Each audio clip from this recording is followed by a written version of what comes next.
In an unexpected twist of fate, a feared and all-powerful ruler from a war-torn world is reborn as a defenseless infant in a medieval fantasy realm. The moment he opens his eyes, he sees a man and woman gazing down at him with warmth and joy, their expressions filled with admiration. They marvel at how he resembles both of them, celebrating his arrival as their newest family member. The father, Reynolds, excitedly names him Arthur and immediately tries to get him to say Papa. The mother, Alice, chuckles, reminding him that the baby is far too young for that. As the two parents playfully fuss over their child, Arthur lies there in stunned silence. He doesn't recognize these people, nor does he understand why they're acting like they belong to him. If what they're saying is true, then it means he perished in his previous life and has been reborn, memories intact. Staring up at the vast night sky, Arthur struggles to comprehend how the feared conqueror of nations has been reduced to something so fragile. It's humiliating. And the worst part? He actually needs to be burped like a helpless baby. The sheer indignity of it is unbearable. Not that his new existence is entirely unpleasant. His parents are genuinely affectionate, clearly overjoyed by his presence. But that doesn't make him feel any less uncomfortable. The constant diaper changes are irritating, and a lingering paranoia nags at him. He is vulnerable, unable to defend himself if someone were to attack. The only thing he can do to reassure himself is clench his tiny fist. Reynolds notices and chuckles, thinking it's adorable. He gently places his finger in Arthur's hand, calling Alice over to witness how much their son loves him. Meanwhile, Arthur is still trying to adjust to his body, and in the middle of all his struggling, he accidentally soils himself. Alice steps in to handle the mess, and the embarrassment is so overwhelming that Arthur nearly sheds a tear. He wants to believe this is all just a ridiculous nightmare, but the reality is clear, this is his new life now. Still, things take an unexpected turn when Arthur notices something strange. Reynolds suddenly enhances his strength with what seems like a supernatural force. In an instant, his body surges with energy. Then Alice follows, effortlessly using a glowing power to heal him. Arthur has never seen anything like it. Magic didn't exist in his previous world, so watching it unfold before his very eyes is nothing short of mesmerizing. He wants to grasp everything, but for now, he knows he must grow stronger first. Later, Reynolds ventures into the forest and takes down a creature using his enhanced abilities. Not long after, a few of his companions arrive to spend time together. Back to our young protagonist, since there isn't much else for him to do, he starts carefully observing everything around him. Every small detail matters, and he absorbs as much knowledge as possible. If there's one constant in any world, it's that information is a powerful tool. Reynolds eventually returns home from his hunt, and Arthur begins to question whether carrying weapons is common in society. If so, that must mean the world beyond is dangerous enough to require it. This only reinforces his resolve. He must grow stronger quickly because survival depends on adaptation. There's so much he wants to ask, but his body isn't ready for that yet. Still, amidst all this frustration, a part of him feels content. His new family gives him moments of warmth, something he was never allowed in his past life. Back then, peaceful nights were a luxury he couldn't afford. Constant threats were part of the job, and every night brought another risk. But now, for the first time, he feels something close to tranquility. Gradually, he grows accustomed to it. As days, weeks, and perhaps months go by, Arthur learns to crawl. His first destination? A mirror, to check just how good he looks. Once he gains full control over his body, he starts sneaking out of bed whenever his parents aren't watching, always heading straight for the library. There, he eagerly flips through book after book, hungry to learn about this world. That's how he discovers that the continent he was born into is called Dicathan. It consists of 3 kingdoms: the Darv Kingdom, home to dwarfs, the Elenoir Kingdom, hidden deep in the forests and ruled by elves, and the Saping Kingdom, where humans live, including Arthur himself. Unlike his previous world, where power was taken by force, this monarchy follows a line of succession. Once Arthur understands the basics, he shifts his focus. He wants to unlock the secrets of magic, and in the most unexpected yet endearing way. He reaches up and grabs a book from the shelf, eager to learn more. As he flips through the pages, he instinctively compares this world to the one he left behind. His previous life was technologically superior, built on industry and innovation. This one, however, operates on a different foundation: magic, or as it's called here, mana. According to the book, mana isn't a universal gift. It's inherited through bloodlines and manifests in only a small fraction of the population, roughly 1 in 100. It exists in 2 primary forms: augmentation, which strengthens the body using mana, and conjuration, which allows for energy-based abilities with limitless potential. As he reads, he recalls the healing magic his mother used earlier. The realization strikes: she must be a conjurer. The book explains that all mana users possess a mana core, which typically awakens during adolescence. Mastering its use is what separates novices from full-fledged mags. The concept reminds him of something familiar from his old world, a force akin to ki. Yet, despite the similarities, he's uncertain whether this arcane power will be an effective weapon for him. Regardless, he decides to test it. He concentrates, trying to summon even the faintest trace of energy from within. Just as he begins to feel a shift, Alice swoops in out of nowhere, scooping him up like a prized treasure. At first, he panics, thinking she might have sensed his attempt. But no, it's worse. She declares, with absolute certainty, that he has soiled himself. The unmistakable odor confirms it. As Alice carries him off to be cleaned, he silently despairs. Being stuck in this powerless body is nothing short of a nightmare, and the indignities keep piling up. He swears to himself, once again, that he will gain strength, no matter what. Later, Alice sits down to document his growth in her journal. She's genuinely pleased with his rapid development, but something still weighs on her. He hasn't smiled. Not even once. That thought lingers longer than she expects, leaving her unsettled. Gazing out the window, she spots Reynolds outside, wooden sword in hand, cradling Arthur as he playfully demonstrates some moves. Reynolds grins as he calls out to her, boasting about Arthur's progress. But Alice isn't amused, she's livid. Storming outside, she scolds him sharply. It's far too early for him to be handling weapons, she snaps. Reynolds attempts to defend himself, but it's pointless. Alice refuses to let their son play warrior just yet. Meanwhile, Arthur watches everything intently, absorbing their dynamic. He studies their exchanges, using them as a guide to decipher relationships and authority in this world. He begins to suspect something interesting, perhaps in this new land, women truly hold all the power. Later that day, Alice takes Arthur to the market, and every little thing amazes him. Every sound, every sight, every object feels like an entirely new discovery, especially since half of these things didn't even exist in his previous world. The real highlight, though, is witnessing magic up close. It alone makes the entire trip worthwhile. On the way home, as drowsiness sets in, Arthur reflects on how much his family has been there for him. When they finally reach the house, Alice carries him straight to his room, speaking softly about how proud she is of his curiosity, how he sneaks out of bed just to read or gets excited every time they visit the market. She laughs, saying he might take after Reynolds and run off to explore the world, though, deep down, she hopes for him to have a quieter, safer life. That evening, Arthur watches Reynolds practicing magic in the yard. At first, he's thrilled, eager to learn by watching. But when Reynolds only lifts a few small rocks, Arthur's excitement fades.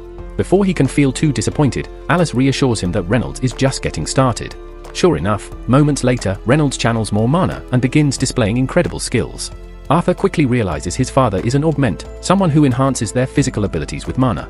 The idea excites him, making him imagine all the things he'll be able to do once he develops his own mana core.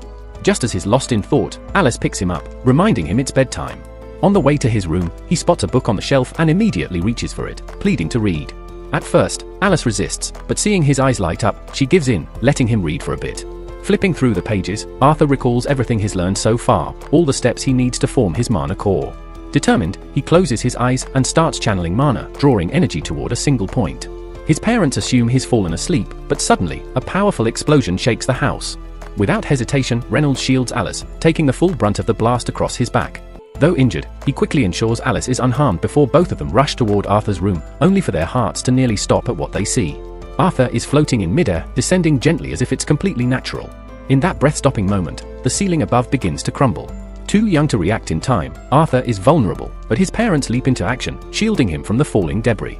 Overwhelmed by relief, the three of them burst into tears, and for the first time, Arthur truly feels the unwavering love and protection of his family, a warmth so different from the isolation of his past life.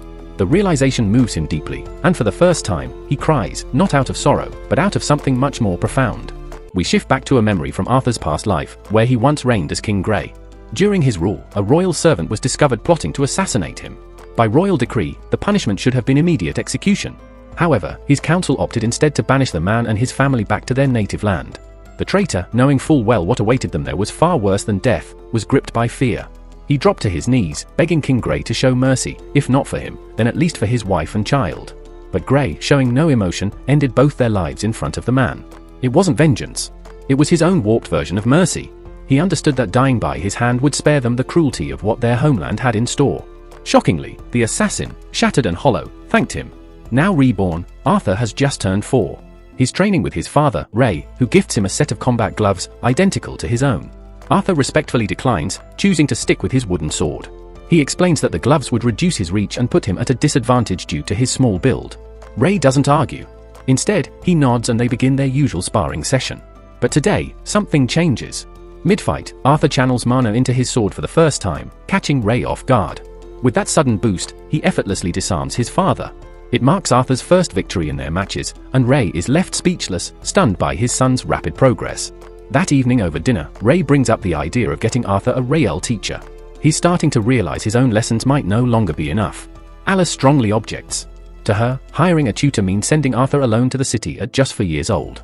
Ray holds his ground, arguing that Arthur's magical ability to enhance objects is too rare to leave undeveloped. The discussion quickly heats up as both parents dig in. Arthur breaks the tension by offering a middle ground. He proposes they all move to the city together. That way, Ray gets him proper training, and Alice won't be separated from her son. It's a win for everyone, and they agree to the plan, starting preparations for their move right away. A few days later, Ray's old adventuring party, the Twin Horns, arrive to escort the family. Arthur greets them politely, prompting their leader, Adam, to reintroduce himself. He jokes that Arthur probably doesn't remember their last meeting. But Arthur does, clear as day. It was the time he accidentally destroyed their house with a magical mishap. The Twin Horns had helped rebuild their home, and that's when Arthur overheard that his parents had once been part of the group. After Adam finishes, Angela rushes in and hugs Arthur so hard it nearly knocks the air out of him. Durden, the group's tank, notices and kindly intervenes, easing Arthur out of her grip. That's when Arthur sees a girl silently observing him from the top of the carriage. She has a calm, unreadable expression. Her name is Jasmine, and she says nothing, just watches him closely.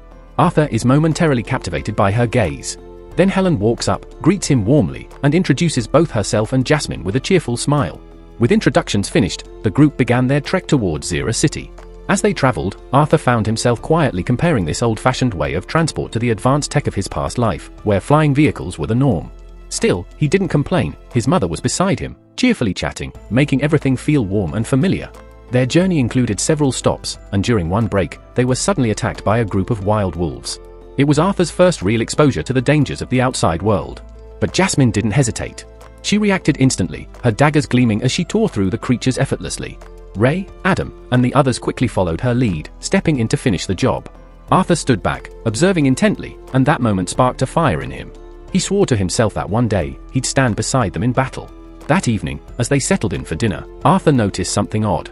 His mother hadn't eaten anything, claiming she wasn't hungry, but her tone felt off. When she spotted a wound on Ray's arm, she moved without a second thought, placing her hand over it and beginning to heal. The moment her magic activated, the group's energy shifted. Everyone fell silent and alert, subtly creating a barrier around her from any potential onlookers. It was then Arthur began connecting the dots. Healing magic wasn't just rare, it was extraordinary. Their life in isolation hadn't just been about peace and quiet, it was to keep Alice's healing powers a secret from the rest of the world.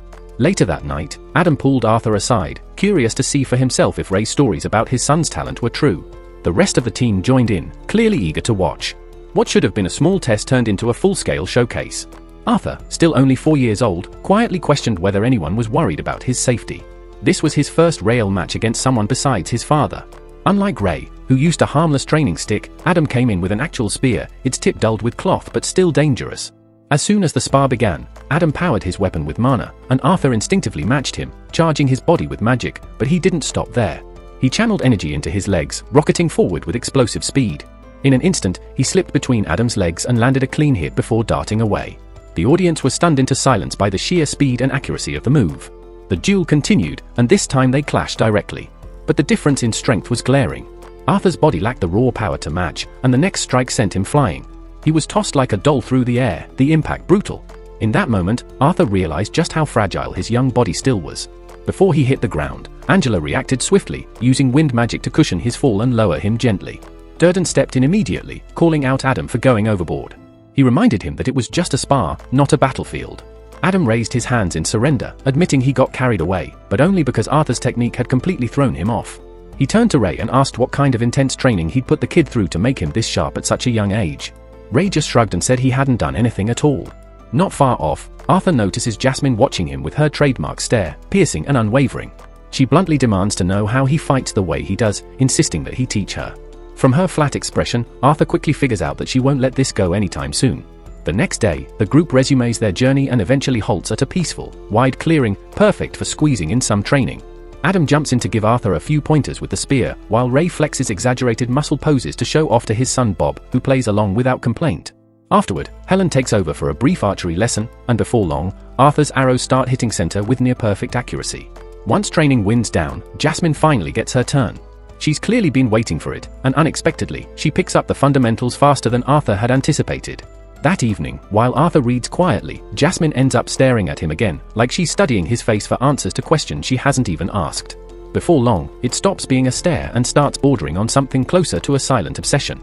Morning arrives, and with it, Arthur's birthday. Surprisingly, Jasmine is the one who steps up and hands him a dagger as a gift. To the surprise of everyone, especially the other girls, she even explains the weapon's handling with surprising detail. Adam, likely fed up with the slow burn tension, loudly suggests it's time to get moving again. That's when Alice calls Arthur over, but suddenly clutches her stomach, her expression faltering. Arthur immediately senses something isn't right. She tries to pass it off with a weak smile, claiming she's fine, but her tone doesn't sell it. The journey continues until they're hit with a full-blown bandit ambush. With no time to waste, everyone leaps from the carriage and prepares to fight. A volley of arrows rains down, but Angela quickly raises a protective magic shield. Arthur glances out and quickly sees they're surrounded. The bandit leader, whose face looks like it took one too many punches, yells at his crew not to kill the women and kids. He wants to sell them off for profit. The attackers rush in with zero fear. Though Alicia is visibly nervous, she encourages Arthur to stay calm. Before they're overwhelmed, Durden barrels forward, launching a few attackers back and engaging in close combat. One bandit nearly hits Ray, until Helen lands a shot right through the chest. Adam follows up, tearing through enemies with his spear like they're paper, and Jasmine eliminates her foes with fast, clean dagger slashes. Watching everyone in action, Arthur finally grasps just how powerful each of them really is. But numbers aren't on their side. More and more enemies pour in, and the group's stamina starts to falter. Suddenly, Ray is hit hard and thrown into the carriage. He goes down and doesn't get up. The bandit leader starts walking toward Alice and Arthur, that twisted grin still plastered on his face. Seeing Ray like that stuns them both, but before they can rush to his side, Ray stirs. Bruised and barely on his feet, he still manages to call out, telling them to stay back. Even now, he's trying to protect them. Ray turns to Arthur with a grave urgency in his voice. Take your mother and go, now. But Arthur, stubborn as ever, digs in his heels and refuses to abandon them. That's when Ray drops the truth like a thunderclap. Alice is pregnant. The weight of that revelation hits Arthur like a freight train. Suddenly, her fatigue, the subtle changes, everything makes sense. Without missing a beat, Ray locks eyes with him and says, I'm counting on you to protect them, both your mom and the baby. That's all Arthur needs. His hesitation vanishes, replaced with fire. He grips Alice's hand and bolts, heart pounding like war drums. Behind them, the bandit leader, all bark and bloodlust, roars at his crew to give chase. Just as they close in, Ray dives into the chaos, cutting them off. His stand buys Arthur the seconds he needs. But just when it looks like the pursuers might catch up, a flurry of knives whistles through the air. Jasmine and Adam show up like ghosts, clearing the path with deadly precision. In an instant, the twin horns are back in action, locking blades and holding the enemy at bay while Arthur and Alice flee into the wild. As they run, Arthur's mind flashes to his past. He once took lives like it meant nothing. Now, he's shaking at the thought of losing someone who finally matters. It stings, a cruel joke from the universe. His fists clench, but he's just a kid, helpless against it all. Then his instincts scream, danger. He looks up and spots a shadow high above, magic already charging. He reacts on pure impulse, pushing Alice aside as a spell tears through the sky and slams into him. The blast knocks him off his feet, and then he's gone, tumbling over the cliff's edge. But Arthur refuses to fall alone. Summoning what strength he has left, he grabs the dagger Jasmine once gave him. With one desperate throw, the blade soars and the cord wraps tight around the caster's leg, yanking them down with him. Durden and Angela try to catch him with their magic, but he's already too far out of reach. As he falls, everything slows. He locks eyes with his mother, her arms reaching, lips trembling, tears cutting lines through the dirt on her cheeks. She's screaming silently, powerless. Arthur's heart aches, not for himself, but for her. At least she's safe. That's what matters. Still, he wishes he could have met his little brother. But then, somewhere in the dark below, he survives. Barely. Bruised, dazed, lungs gasping for air, Arthur opens his eyes to see something massive looming above him. A beast, towering, monstrous, and it knows his name. Panic spikes through him. What fresh hell is this? He scrambles up, every instinct screaming at him to run. With no plan, he launches a wild strike, but the creature flicks him aside like a feather and tells him to relax. It isn't here to hurt him. Says it just wants to be friends. Right. Because that's always how it starts. Arthur narrows his eyes.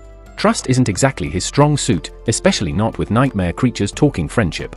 He's still battered, every bone screaming, hunger gnawing at his gut. The beast notices. Without a word, it plucks glowing fruit from the cave walls and offers it. Arthur hesitates, because eating weird glowing fruit from a monster's lair, that's just asking for a bad day. The name Wolfruit didn't exactly inspire confidence, and Arthur was already on edge. He tried to get up and reason his way out of the situation, but as soon as he moved, a loud crack echoed from his body. Pain exploded through him, forcing him back down, tears streaming as he cried out helplessly. The creature nearby gave an exasperated sigh, telling him to stop whining. He was lucky to be alive after tumbling off that mountain.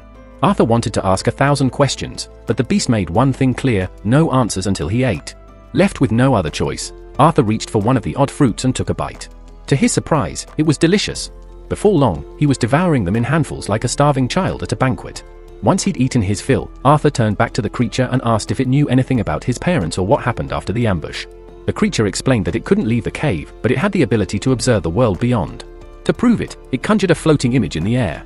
Arthur watched, stunned, as it showed his parents defeating the attackers and leaving days ago. Tears welled in his eyes again, but this time they were from joy. His parents were safe. He thanked the creature sincerely, and realizing he'd be stuck here while he recovered, decided to let his guard down a little. The creature introduced herself as Sylvia. Despite her fearsome appearance, she showed nothing but kindness and patience. Over the following days, Arthur stayed in the cave, eating and resting as his body gradually healed. Sylvia never left his side, caring for him without asking for anything in return. When he was finally strong enough to consider leaving, his first thought was getting back home. But Sylvia quickly shut that down. She explained that the cave was near the outskirts of the Ellesher Forest, a place filled with lethal magical creatures and vicious outlaws far worse than the ones who'd attacked his family. If he left now, he wouldn't survive. But that didn't mean he was trapped forever. Sylvia revealed that she could open a dimensional gateway, one that might take him somewhere safe, possibly even home. The catch was, it would take time to form. Until then, all he could do was wait. With little else to occupy his time, Arthur picked up a stick and began practicing sword swings. If he was stuck here, he might as well make use of it. Days passed. Though he still didn't know much about Sylvia, Arthur found himself enjoying her presence. She remained mysterious, an imposing figure clearly hiding from something, but she was also one of the kindest souls he'd ever met. After another session of practice, Arthur sat on a flat stone and began focusing on his mana. Sylvia watched in silence, her expression unreadable. For someone so young, he already had a mana core, but his technique was unrefined, clearly self-taught. Without saying a word, she raised her hand. Instantly, mana spiraled into her palm with incredible control. Arthur could barely believe what he was seeing, not just spell casting, but mana collection mid-cast. If that kind of control was possible, then mastering it meant true power. Just as Arthur was about to ask Sylvia to teach him, she paused and glanced his way. Before she gave him any knowledge, she needed to know what he intended to do with such power. He hadn't really considered it before, but as she asked, a memory came rushing back, one that still burned in his mind. Those bandits, the way they nearly took everything from him. The helplessness he felt as his family stood on the brink of death. Without hesitation, Arthur blurted it out. He wanted that power to erase anyone who threatened the people he cared about. Sylvia didn't take kindly to that answer. Without speaking, she stepped forward and flicked him on the forehead, sending him reeling. Then she told him bluntly that she'd never pass on such a skill to someone with that kind of mindset. Arthur, confused and holding his forehead, couldn't quite grasp what was wrong with wanting strength to protect those he loved. To him, it made sense, especially after what he'd been through.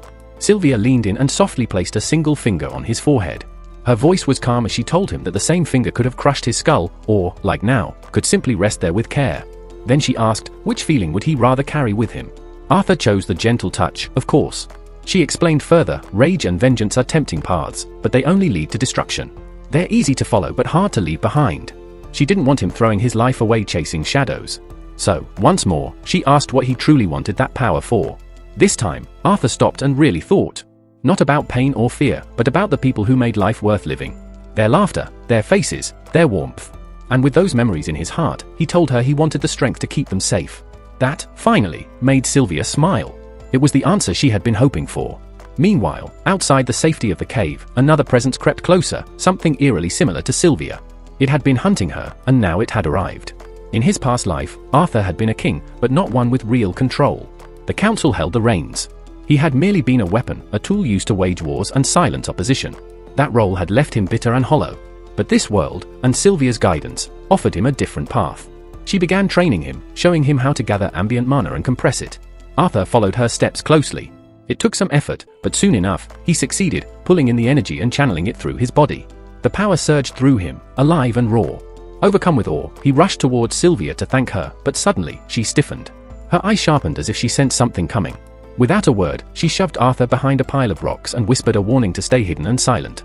From his hiding spot, Arthur peered through the cracks. A towering beast emerged, one that resembled Sylvia almost exactly. The tension between them was obvious. Sylvia didn't say a word, but Arthur could feel it. This wasn't a friend. The creature wasted no time. It ordered Sylvia to come with him. When she refused, he responded not with words, but action, lunging at her in an instant. Arthur wanted to leap in, but Sylvia's voice echoed in his mind, warning him to stay back. She would deal with this herself.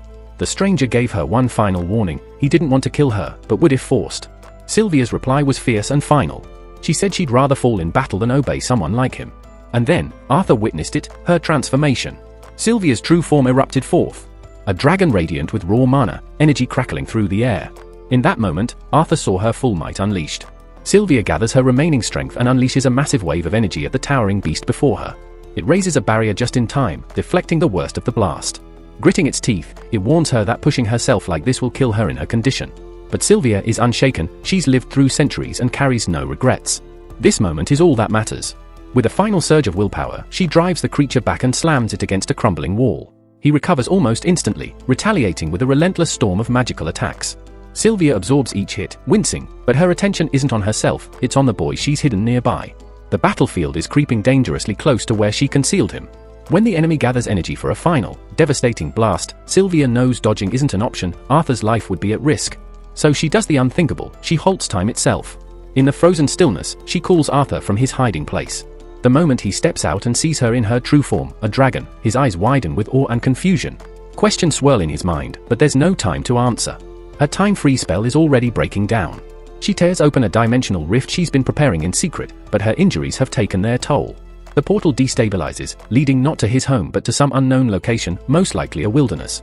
She hates to cast him into uncertainty, but there's no time to fix it. Regardless, she believes in him. Sylvia looks into his eyes and asks him once more, what will he do with the strength he now holds? Arthur doesn't hesitate, he vows to protect those he loves. That brings her a fragile sense of peace. Before he departs, she gifts him two things, a strange egg pulsing with warmth and a shimmering feather. She asks him to wrap the egg in the feather and guard it with his life. Then, calling upon the last of her power, she marks both his arms with glowing sigils, vibrant with mana. They stretch from shoulder to wrist like ethereal tattoos, humming with hidden meaning. Arthur stares in shock, but Sylvia doesn't have the strength left to explain. She simply tells him the truth will come in time, but she won't be there to help him understand it. Quietly, she confesses one last thing, she could have sent him home the moment he arrived, but she kept him close because she cherished their time together. That choice, selfish though it was, placed him in danger. Arthur is overwhelmed by guilt and grief. He tells her that despite everything, despite not being related by blood, she feels like a mother to him. Sylvia smiles softly and reminds him that he already has a mother. So, with a grin, he calls her his grandmother instead. It takes her by surprise, and for a moment, her ancient heart aches in a beautiful way. She asks him to say it again, just once more. And he does, without hesitation. With time collapsing around them, she nudges him toward the portal. He clutches the gift she gave him, his heart heavy. But before he steps through, he turns and reaches for her, asking her to come with him. Sylvia stays rooted in place, not because she wants to, but because she has no other choice. With a heavy heart, she seals the portal and sends Arthur away. As soon as he vanishes, time resumes its flow, and the incoming energy blast slams directly into her. The impact is brutal. Sylvia crashes hard, but the attacker remains suspicious. He knows her strength too well to believe that was enough. Cautiously, he steps closer, lowering his guard just slightly. That proves to be his undoing. The moment he's in range, Sylvia draws on the last remnants of her power and unleashes a final, devastating strike. The explosion obliterates him and everything else within a mile radius. Meanwhile, Arthur is hurtling through the dimensional rift when he hears Sylvia's voice one final time. She reminds him of what she said about true strength, and he hasn't forgotten. Still, sorrow grips him. Sylvia speaks again, saying the world is full of pain and tragedy, but that's exactly why it needs people like him. Arthur begins to argue, doubting he could ever make that kind of difference. But Sylvia doesn't expect a miracle. She just wants him to move forward, step by step. After all, this isn't his first time influencing a world. She knows about his past life, about the ruler he once was. Though she didn't always agree with the way he led, she believes that if he doesn't give in to bitterness, he can become the kind of king this realm desperately needs. Sometime later, Arthur comes to. He's lying on the forest floor, body aching, vision hazy. But one thing is clear in his mind, he made a vow, and he intends to keep it. First, though, he has to get out of this damn forest. Just as he starts moving, a rustling behind him draws his attention. Then a scream rips through the trees. A child's voice, high-pitched and terrified. Without hesitation, Arthur channels mana to his legs and sprints toward the sound. He leaps into a tall tree to gain vantage and sees a scene that makes his stomach turn. A group of bandits are restraining a young elf girl. She tried to run, but they caught her, one of them muffling her cries with a hand clamped over her mouth. They're planning to sell her for a fortune on the black market once they get out of the woods. She's tied up and thrown into a carriage like cargo. Watching this unfold triggers something in Arthur. Memories of the night bandits came for his family, of the awful things they said about keeping him and the women alive. His blood burns with rage. He wants nothing more than to annihilate them all right there. But then Sylvia's words echo in his thoughts, urging restraint. He forces himself to breathe, to think. Rushing in now could get the girl killed. So he waits, blending into the shadows. The bandits eventually get moving again, and Arthur trails them silently until night falls. Once they stop to make camp, he crouches nearby, still weighing his options. Then he hears one of them laughing, talking about how elves are his favorite, and how they might sampled her before the sale. That's it. Arthur's done waiting. He still needs the cover of full darkness, but his mind is set. Closing his eyes, he enters a meditative state, preparing himself for the violence to come. Once the sky turns dark, Arthur opens his eyes, calm and alert, and begins laying out his strategy. Nearby, he notices several horned wolves bound by heavy chains, an odd sight, since wild creatures like these wouldn't typically tolerate humans. A second glance shows they're wearing enchanted restraints, likely forced into compliance. Arthur sees potential in that. He picks up a few acorns and lightly tosses them toward the wolves to rile them up. The beasts begin to howl, their noise breaking the quiet night and pulling the attention of the camp. The gang's leader snaps at one of his men to go shut the wolves up before they cause more trouble. Grumbling, the man obeys, walking over and roughly kicking one of the animals to silence it. That's Arthur's opening. He conjures a blade from raw mana and silently drops behind the distracted bandit. With one smooth motion, he ends the man where he stands. Moving quickly, Arthur takes his weapon. Another thug steps over to investigate the noise, but Arthur meets him halfway, springing onto his back and slashing his throat before he can react. 2 down. But Arthur is already feeling the strain. He knows he doesn't have the energy for a drawn-out fight. Another bandit approaches, wondering why no one's returned. Arthur strikes first, aiming for a critical hit, but misses the mark. The man cries out, Arthur's stealth advantage is gone. The boss of the gang instantly picks up on the situation. He sees Arthur and realizes it's a young mage causing all the chaos. That changes things. He figures the boy might fetch a good price, maybe even more than the elf girl. With that, he channels energy into his limbs and charges. Arthur dodges and counters with a kick, but the leader shifts away easily. Arthur flings his knife in desperation, but the man catches it midair, then uses the moment to slam Arthur down hard. He seizes Arthur by the ankles, holding him up with a cruel smirk. Mocking him, the man says a kid has no chance against grown strength. And Arthur doesn't argue. He knows brute force won't win. So he stops trying. Drawing in his remaining magic, he sends a fireball straight into the man's leg. While he reels in pain, Arthur doesn't hesitate. He drives the knife into his skull, ending the fight. Only one remains, the bandit who'd been injured earlier. Arthur finishes him off quickly. Then he heads to the carriage. Inside, the girl is still blindfolded, unaware of what just took place. Arthur gently reassures her that everything's fine now, that she's safe. She tells him her name is Tessia. As he helps her out of the carriage, he tells her she can go home now. But she catches sight of the blood on his hands and starts to panic. Arthur isn't surprised. Anyone her age would be shaken by that scene. To spare her from seeing more, he tells her to stay put while he handles the mess. He walks off and quickly hides the bodies from view. When Tessia asks what happened to her captors, Arthur avoids the grim details and simply says they won't be coming back. She doesn't press him further. Arthur grabs her belongings from the bandit's supplies, hands them to her, and starts to leave. But just as he turns, she grabs his arm, begging him not to abandon her. She's terrified, afraid of being left alone in the forest, where anything could happen. Arthur asks if she at least knows how to get home. Tessia responds that she has a rough idea of the direction, but no clue how far it is. Arthur doesn't like the idea of veering off course, but leaving her alone isn't an option either. She wouldn't last a day out here. In the end, he agrees to escort her back to her village. As they prepare to leave, Arthur glances at the wolves that had been held by the bandits. He briefly considers riding them to speed up the journey, but he has no idea how to handle wild animals. Better not to take the risk. Tessia, on the other hand, insists on freeing them by removing their enchanted collars. Arthur cautions her that they might attack once unbound, but she doesn't seem too concerned. She's lived in this forest her whole life and feels a sense of duty to protect its creatures.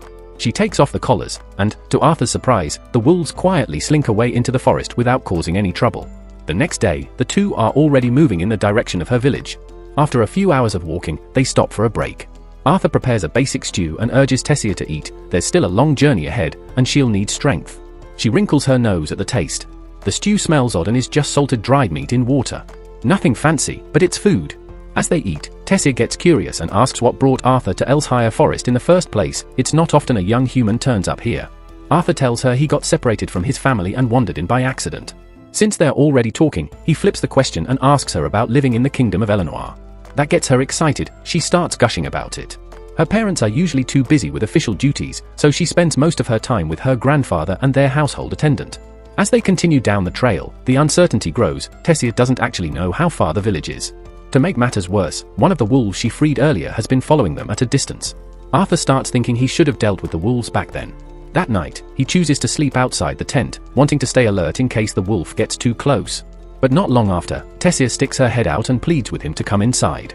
He tries to tell her he's fine and that someone needs to stay on watch, but she clearly doesn't want to be left alone.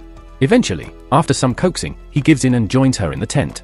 He figures he can still keep an eye out from inside if it helps her sleep better. Tessia tries to hide her fear, but it's obvious she's shaken. She even asks Arthur to stay close to her the whole night, even when nature calls. Before drifting off, she randomly asks him about human culture. She wants to know if it's true that humans are all perverts with dozens of wives. Arthur is stunned and asks where she got that idea. Turns out her grandfather told her. Arthur explains that while some nobles have harems, most humans are normal and respectful. Satisfied with that answer, Tessia turns away and quietly falls asleep. Thankfully, the wolf never showed up during the night. By morning, they pack up and hit the road again. Over the past few days, Tessia has started to warm up to Arthur. With the worst behind her, she finally begins to smile again. She's completely out of her depth in the wilderness, unable to even cross a small stream without assistance. So, Arthur ends up having to carry her across, much like hauling a sack of flour. Out of nowhere, though, a sharp pain suddenly strikes his chest. It's overwhelming and disorienting, and he can't figure out what's going on. Tessia panics and dashes into the forest, hoping to find some herbs to help, but Arthur suspects it's more than just a random illness. He leans against a tree, struggling to stay upright, and that's when the same wolf from before shows up. Arthur tenses immediately. If the wolf attacks now, he's as good as done for. Just when things seem to take a turn for the worse, Tessia returns with the herbs and Arthur warns her to keep a safe distance in case the wolf turns hostile. But instead of attacking, the wolf casually strolls over and drops a dead pig at Arthur's feet, then turns and walks away. Arthur stands there, dumbfounded. Tessia wonders aloud if the wolf was just showing gratitude for letting it go earlier. That night, they set up camp and enjoy roasted meat by the fire, a welcome upgrade from the bland stew they had earlier. Tessia, thrilled by the meal, mentions how she found some mushrooms while gathering herbs, offering them to Arthur. In hindsight, eating random mushrooms from the forest wasn't the best idea, as Arthur soon finds himself suffering from the worst case of diarrhea. After what feels like an eternity of misery, Arthur is exhausted and nearly ready to collapse, but Tessia keeps talking, sharing stories about how her grandfather used to read her tales of human and dwarven kingdoms. She's always dreamed of visiting them, but the elders discourage it, as elves generally don't trust other races. As she talks, Tessia notices that Arthur isn't really paying attention. He looks too pale to focus, so she gently drapes a blanket over him and quietly wishes him a good night. The next day, they continue their journey, but Arthur's chest pain is only getting worse with each step. Tessia feels helpless, unable to ease his pain, but Arthur reassures her that it's nothing to worry about. Trying to lighten the mood, she asks if she can call him Artie now that they've spent so much time together and become close friends. Arthur is fine with it, but Tessia is surprised by how nonchalant he is about it. He jokingly says that he'll cherish the fact that the great Lady Tessia considers him a friend now. That irritates her, and she tells him to stop being childish. Arthur retorts, teasing her about how she wouldn't let him leave her side the previous night because she was scared. Tessia insists that's a different situation entirely. Despite their bickering, Arthur realizes something. Tessia is the first real friend he's ever had.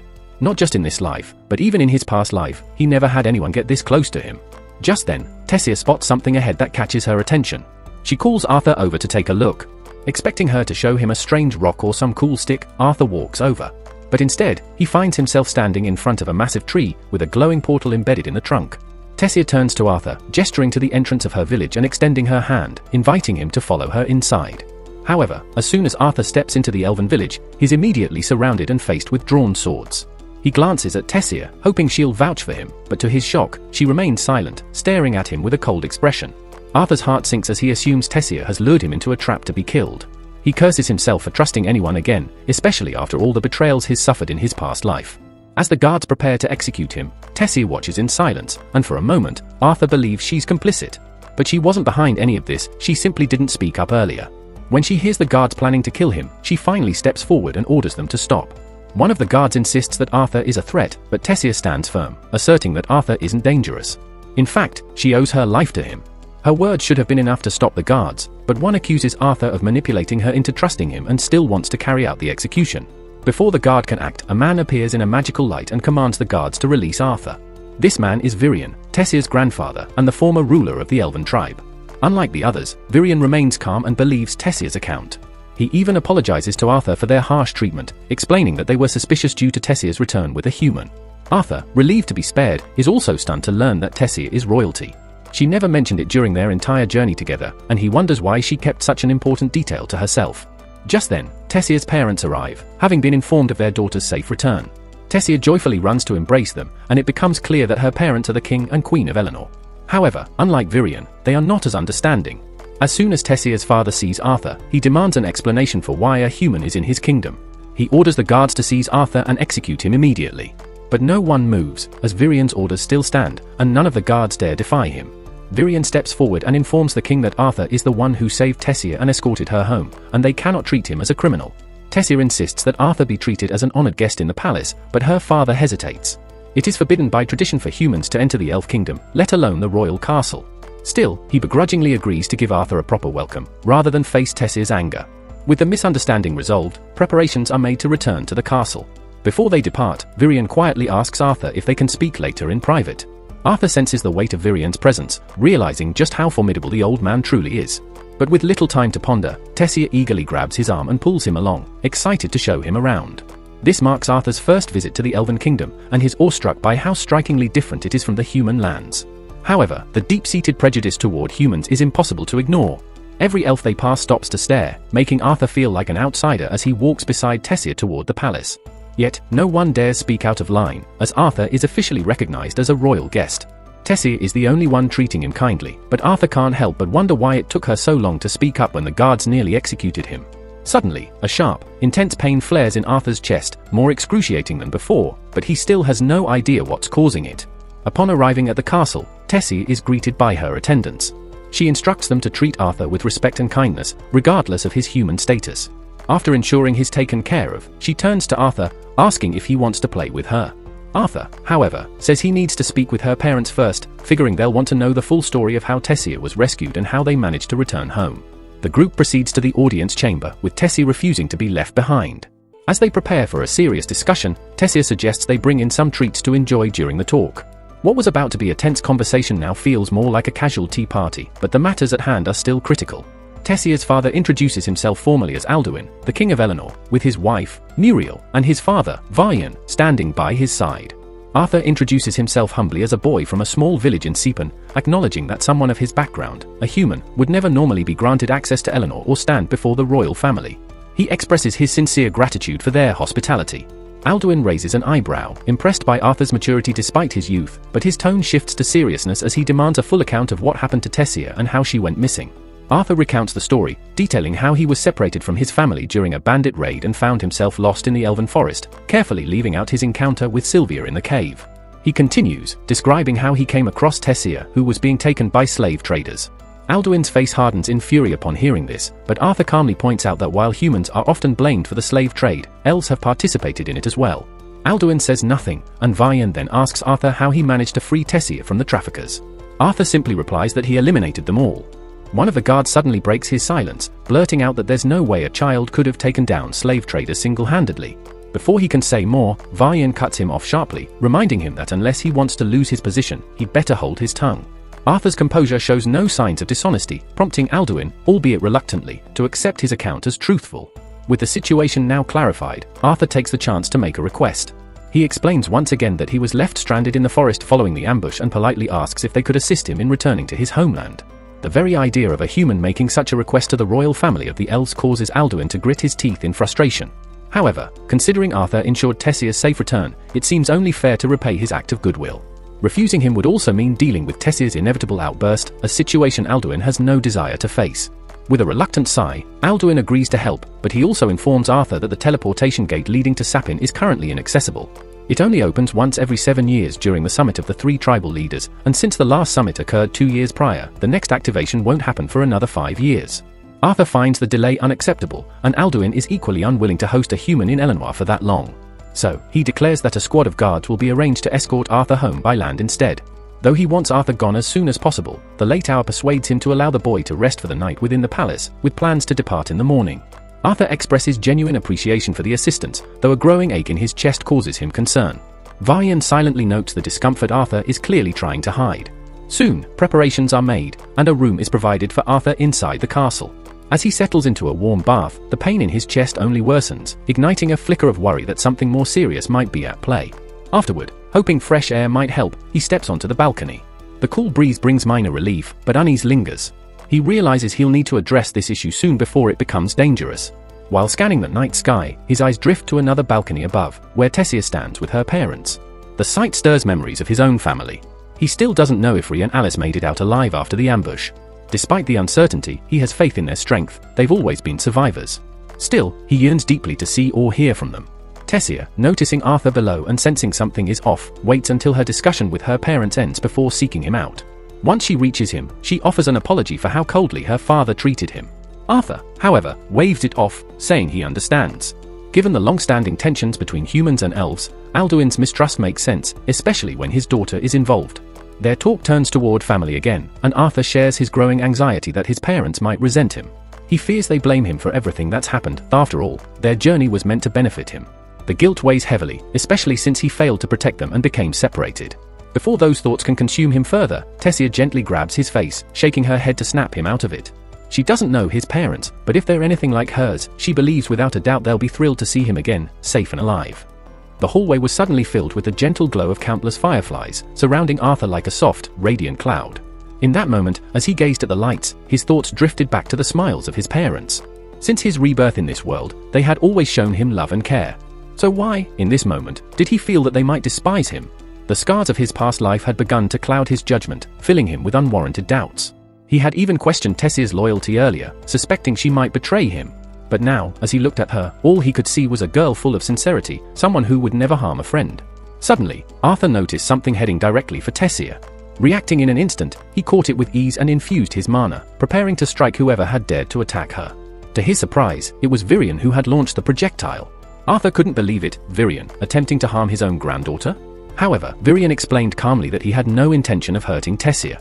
The objects he'd thrown were merely harmless fireflies, even if they had made contact. Still, he was impressed by Arthur's lightning-fast reflexes. Virion's reason for the test was simple. He wanted to verify the strength Arthur had claimed to possess, the strength he had used to defeat the slave traders. And now it was clear that Arthur had not been exaggerating. Tessia rushed over, pleading with Virion to stop teasing Arthur, but Virion's true intention was not to mock him. He had noticed something odd about Arthur and wanted to test it further with a friendly duel to gauge his true abilities. With a wave of his hand, Virion conjured a sword for Arthur and gently moved Tessia to the side to ensure she was safe. Arthur accepted the challenge, charging forward with his blade in hand. He swung at Virion, but the older man was too swift. Even with his enhanced speed from mana, Arthur couldn't land a hit. As Arthur thought he saw an opening, Virion effortlessly shattered his sword with a simple gesture. A shard of the broken blade flew toward Tessia, and in a split second, Arthur threw the remains of his weapon to protect her. Without hesitation, he surged forward, wielding only his raw mana, yet Virion met him with an overwhelming aura of power. Virion's strength was far beyond Arthur's, leaving him with little chance of victory. But Arthur wasn't the type to back down.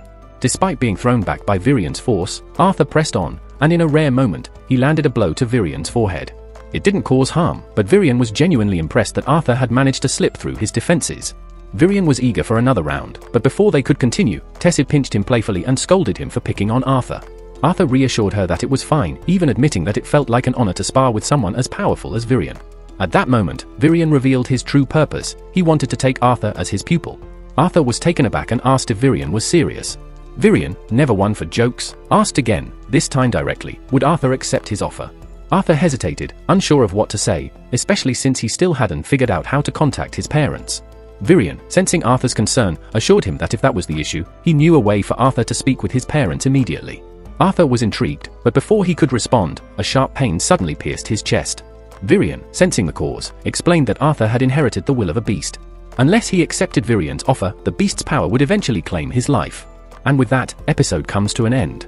Don't forget to subscribe so you don't miss what comes next. Arthur found himself frozen, unable to move a muscle. A stabbing pain shot through his chest, and as he tried to suppress it, a strange dark energy burst forth from within him. It morphed into a menacing figure, eerie and almost spectral in nature. Fear clenched his gut as he closed his eyes, uncertain if this entity was born from his own fears or the crushing weight of responsibility he carried. Just as the creature was about to strike, a gentle voice echoed through the chaos. It was Tessia. Her words somehow reached into him, easing the pain and grounding his heart. Arthur's eyes fluttered open to see Tessia sitting atop him. She greeted him cheerfully, wishing him good morning. Arthur, still groggy, waved her off and feigned sleep, jokingly calling her the monster from his nightmare. Tessia smirked but got straight to the point. Her grandfather was waiting outside. Arthur ignored her until she forcibly yanked him from bed, nagging him to fix his messy hair. He quipped back that her hair looked like a wild tangle, comparing her to a mythological creature. As Arthur began changing, Tessia asked whether he truly intended to stay. Arthur, half joking, half serious, replied that he hadn't decided yet, calling her princess. Tessia, clearly annoyed, reminded him for the umpteenth time not to use formal titles between friends and pinched his back as punishment. She warned him she'd lose it if he did it again. Arthur laughed it off, thinking she was already pretty angry, and wondered just how much worse it could get. Once dressed, Arthur followed Tessia outside the grand estate. Near the carriage, Alduin could be seen arguing with Vian, trying to persuade him not to let Arthur remain. Alduin and his wife Mariel clearly held strong bias against humans, a sentiment that wasn't exactly new. But Vian was unfazed, brushing off the protests and making it clear that his mind was made up. He trusted Arthur. Overhearing the exchange, Tessia stepped in to defend Arthur again, reminding them all that he had saved her life. Alduin responded tersely, admitting he was thankful, but not enough to accept a human into their sacred domain. Vian had heard enough. He silenced his son with authority, reminding him that even as king, Alduin lacked the wisdom to lead without prejudice.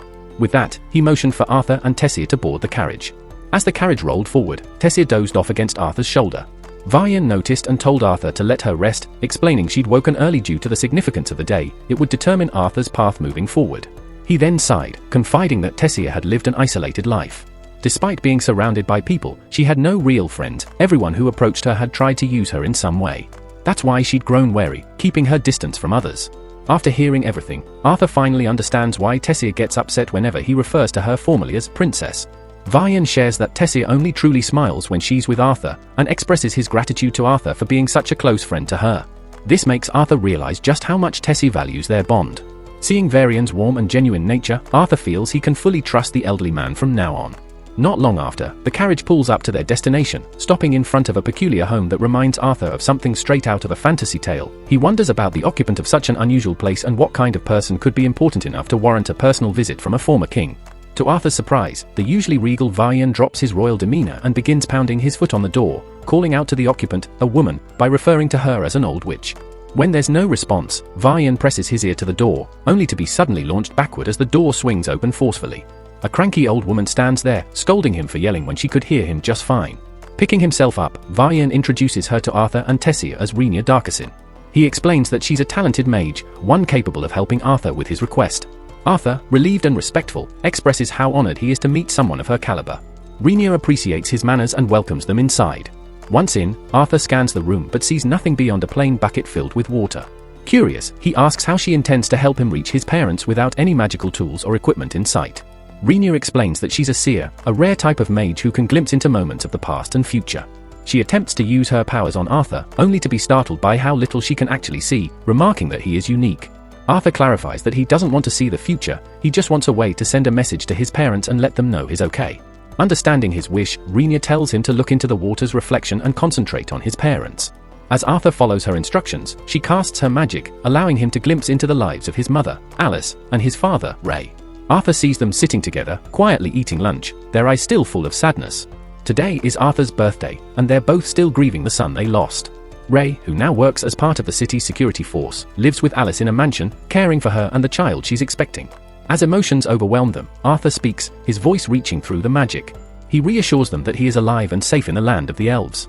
Though he can't come home yet due to something affecting his body, he promises he'll recover and return. He urges them to stop blaming themselves for what happened and assures them that he's doing everything he can to be strong. After ending the call, expressing his love to both of his parents, Alice embraces Ray tightly, overwhelmed with joy that their son is alive and well. Arthur notices the emotional toll this has taken on his family, his father's eyes glistening with tears, and makes a silent vow to grow stronger so they never have to suffer like this again. With resolve in his heart, he asks Virian to become his mentor. However, Arthur's journey to training isn't without resistance.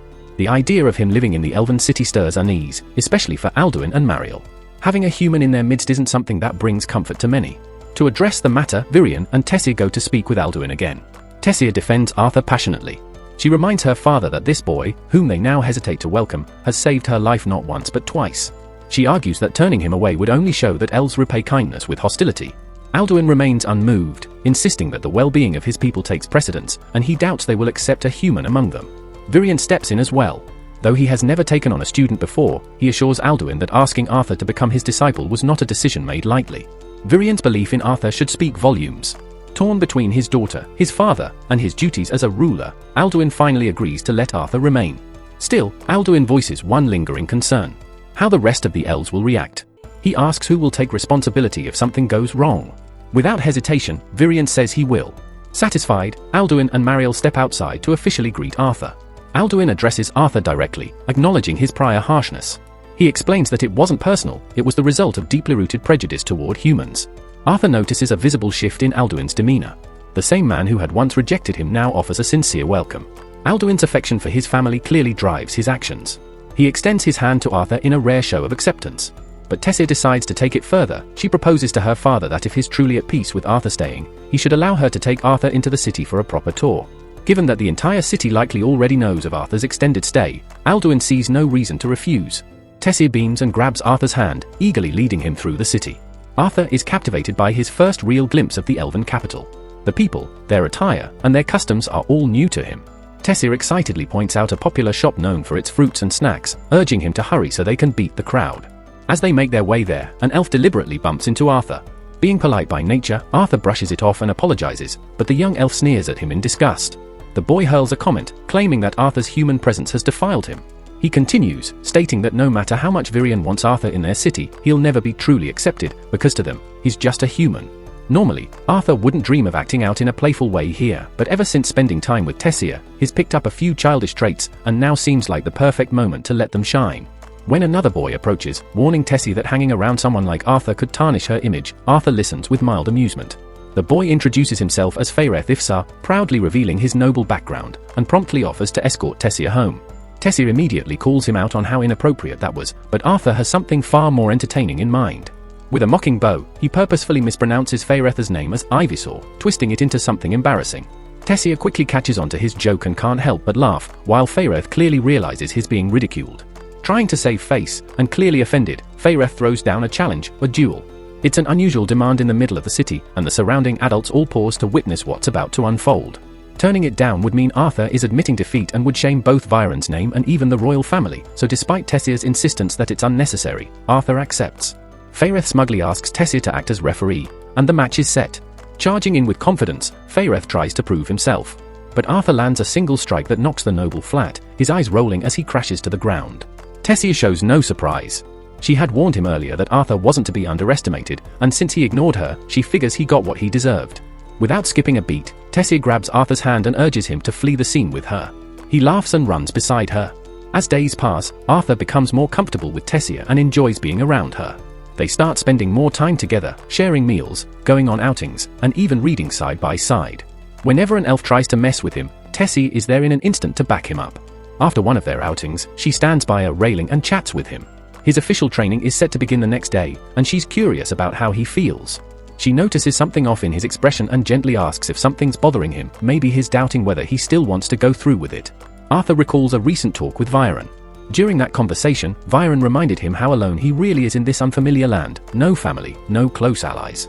Still, Arthur chose to stay and grow stronger here. But Viron made one thing clear, the path ahead will not be easy. What lay ahead would test him more than anything he had ever faced.